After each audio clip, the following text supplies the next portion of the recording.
안녕하세요. 여러분, 기독교 신앙의 여정에서 가장 어렵고 어쩌면 가장 불가능하게 들리는 명령이 무엇이라고 생각하시나요? 많은 분이 예수님의 이 명령을 떠올릴 것입니다. 내 원수를 사랑하라. 이 말씀을 들을 때 우리는 즉각적인 혼란에 빠집니다. 사랑이요? 나에게 씻을 수 없는 상처를 준 사람, 나를 배신하고 공개적으로 모욕한 그 사람을 어떻게 사랑하라는 말입니까?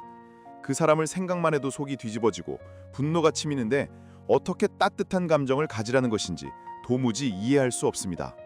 우리는 이 명령 앞에서 둘 중 하나를 택합니다. 이건 성인이나 가능한 나와는 상관없는 이상적인 말이야 라며 포기하거나, 나는 아직 믿음이 부족해 라며 평생 죄책감에 시달립니다. 그런데 만약 예수님이 말씀하신 사랑이 우리가 생각하는 그런 감정이 아니었다면 어떨까요? C.S. 루이스는 그의 역작 순전한 기독교에서 우리가 이 명령을 완전히 오해하고 있다고 날카롭게 지적합니다. 오늘 영상에서는 원수 사랑에 대한 우리의 거대한 착각을 깨부수고 루이스가 제시하는 진짜 용서의 의미가 무엇인지 깊이 있게 파헤쳐 보겠습니다. 첫 번째, 우리는 사랑을 오해하고 있습니다. 루이스는 먼저 사랑이라는 단어의 함정부터 지적합니다. 우리가 원수를 사랑하라는 말을 이해하기 어려운 이유는 사랑을 좋아하는 감정이나 애정과 동일시하기 때문입니다. 생각해 보십시오. 우리는 특정 인물의 말투, 외모, 성격이 마음에 들어서 좋아합니다. 이것은 매우 자연스러운 감정의 반응입니다. 하지만 루이스는 묻습니다. 우리가 모든 사람을 좋아할 수 있는가? 당연히 불가능합니다. 심지어 어떤 사람은 그냥 이유 없이 싫을 수도 있습니다. 만약 예수님이 내 원수를 좋아하라 또는 원수에게 애정을 느껴라고 명령하셨다면 그건 정말 불가능한 요구였을 것입니다. 감정은 명령으로 컨트롤할 수 있는 영역이 아니기 때문입니다. 루이스는 여기서 기독교의 핵심 사랑인 아가페, 즉 자선의 개념을 꺼내듭니다. 기독교에서 말하는 사랑은 감정의 상태가 아닙니다. 그것은 의지의 상태입니다. 우리는 애정을 느끼도록 명령받은 것이 아닙니다. 즉, 기독교적 사랑은 가슴에서 시작하는 것이 아니라 머리와 의지에서 시작한다는 것입니다. 그것은 상대방을 향해 따뜻한 감정을 억지로 쥐어짜내는 것이 아니라 그럼에도 불구하고 저 사람의 유익을 구하겠다고 결단하는 이성적인 행동입니다. 루이스는 의사의 비유를 듭니다. 훌륭한 외과 의사는 환자를 수술할 때 그 환자를 개인적으로 좋아해서 칼을 대는 것이 아닙니다. 오히려 수술 과정은 고통스럽습니다. 하지만 의사는 환자의 회복이라는 궁극적인 선을 의지하기에 그 일을 합니다. 이것이 바로 아가페, 원수를 향한 사랑의 본질입니다. 두 번째, 미워하되 죄인은 사랑하라는 말은 위선인가? 이 지점에서 우리는 또 다른 오래된 격언과 마주합니다.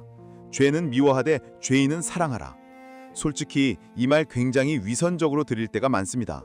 어떻게 죄와 죄인을 그렇게 깔끔하게 분리할 수 있지? 라는 반감이 듭니다.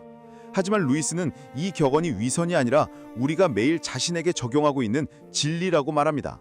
놀랍지 않으신가요? 우리는 이 원칙을 자신에게는 너무나도 쉽게 적용합니다. 예를 들어 내가 오늘 끔찍한 거짓말을 하거나 비겁한 행동을 했다고 가정해 봅시다. 우리는 그 행동을 미워하고 수치스러워합니다. 아, 내가 왜 그랬을까? 라며 후회합니다. 하지만 그렇다고 해서 나 자신, 즉 죄인까지 미워합니까? 나는 이제 끝났어. 나는 존재할 가치도 없는 쓰레기야. 라며 스스로를 완전히 포기하나요? 아닙니다. 우리는 여전히 나 자신을 사랑합니다. 여전히 내가 잘 되기를 바라고 더 나은 사람이 되기를 바랍니다. 즉, 우리는 자신의 죄를 미워하면서도 나라는 죄인은 끝까지 사랑하며 선을 바라는 것에 매우 익숙합니다. 루이스는 바로 이 태도를 원수에게도 동일하게 적용하라고 요구합니다. 기독교가 말하는 것은 이것입니다. 당신 자신에게 늘 사용했던 이 구별법을 이제 다른 사람들에게도 적용하라는 것입니다. 당신은 이웃의 그 비겁한 행동을 당신의 것과 똑같이 미워해야 합니다. 하지만 동시에 그 비겁한 행동을 한 그 사람이 궁극적으로 잘 되기를 바라는 것입니다. 이것이 원수 사랑의 핵심입니다. 그 사람의 행동은 100% 틀렸다고 말할 수 있습니다. 그 죄는 명백히 미워해야 합니다. 하지만 그 죄인 자체에 대해서는 나 자신에게 바라듯 그가 회개하고 회복되어 궁극적인 선에 이르기를 의지하는 것입니다. 세 번째, 감정은 빼고 의지로 용서하는 법에 대해 이야기해 보겠습니다. 자, 이제 가장 실천적인 질문입니다. 그래서 의지로 사랑하고 용서한다는 것은 구체적으로 무엇을 하는 것입니까? 감정이 전혀 따르지 않는데도 말입니다. 첫째, 아주 사소한 행동으로 시작하는 것입니다. 루이스는 거창한 것을 요구하지 않습니다. 만약 당신이 전쟁터에서 애꾼을 만났다면 그를 치료해 주는 것이 사랑의 행동일 것입니다. 하지만 우리 대부분의 원수는 일상에 있습니다. 루이스는 말합니다. 그 사람을 위해 기도해 보십시오. 기도가 안 나온다면 기도하려는 시도라도 해보십시오. 그 사람의 좋은 점을 억지로라도 찾아보려 애써 보십시오. 그것이 의지의 시작입니다. 우리가 누군가를 미워할 때 우리는 그 사람에게 나쁜 일이 생기기를 은근히 바랍니다. 그 사람 사업이 망했으면 좋겠다, 시험에 떨어졌으면 좋겠다처럼 말이죠. 의지로 사랑한다는 것은 이 저주를 멈추고 반대로 축복을 비는 것입니다. 내 감정은 여전히 그가 밉지만 나의 의지는 하나님, 그 사람이 건강하길 바랍니다. 그가 회개하길 바랍니다. 그가 궁극적으로 행복해지길 바랍니다. 라고 결단하는 것입니다. 둘째, 용서와 변명을 착각하지 않는 것입니다. 루이스는 그 사람도 사정이 있었겠지 라며 상대방의 죄를 합리화하거나 변명해 주는 것이 용서라고 말하지 않습니다. 용서한다는 것은 당신이 한 짓은 괜찮습니다라고 말하는 것이 아닙니다. 오히려 그 반대입니다. 당신이 한 짓은 끔찍하게 잘못되었습니다. 하지만 나는 그것을 더 이상 당신의 인격 전체와 동일시하지 않겠습니다. 나는 당신을 향한 복수심을 내려놓겠습니다. 라고 선언하는 것입니다. 죄는 죄로 분명히 인식해야 합니다. 그래야 진정한 용서가 일어날 수 있습니다. 네 번째, 왜 반드시 용서해야 하는가에 대해 이야기해 보겠습니다. 루이스는 이 원수 사랑과 용서가 단순히 고상한 모독률 또는 하면 좋은 것 정도로 끝나지 않는다고 경고합니다. 이것은 우리의 영원한 생명이 걸린 문제라고 말합니다. 우리는 주기도문에서 매일 이렇게 기도합니다. 우리가 우리에게 죄 지은 자를 사하여 준 것 같이 우리 죄를 사하여 주시옵고. 이 구절은 무서운 약속입니다. 이것은 내가 다른 사람을 용서한 만큼만 나를 용서해 주십시오라는 기도입니다. 루이스는 이 구절을 매우 문자 그대로 받아들입니다. 만약 우리가 마음속에 누군가에 대한 원한과 복수심을 품고 있다면 우리는 하나님의 용서가 우리에게 들어올 문을 스스로 닫아버리는 것과 같다는 것입니다. 용서하지 않는 사람은 용서받을 수 없습니다. 이것은 절대적인 법칙입니다. 만약 우리가 용서하지 않는다면 우리는 하나님께 우리를 용서해달라고 요청할 자격이 없는 것입니다. 왜냐하면 다른 사람을 용서하기를 거부하는 마음은 용서를 받아들일 수 있는 마음의 상태가 아니기 때문입니다. 하나님이 편협해서가 아닙니다.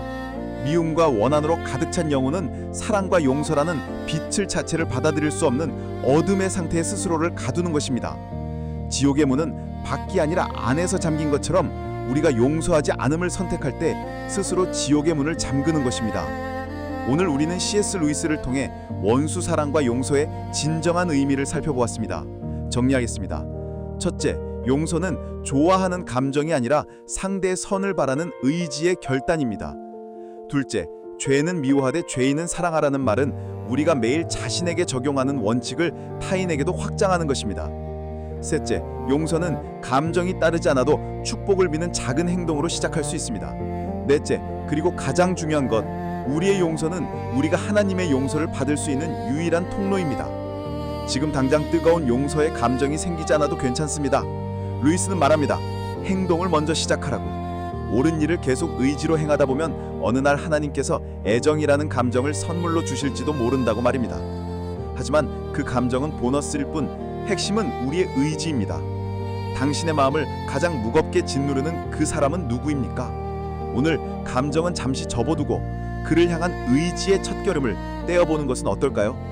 C.S. 루이스의 사상이 당신의 신앙 여정에 기쁜 울림을 주기를 바라며 다음 영상에서 뵙겠습니다. 감사합니다.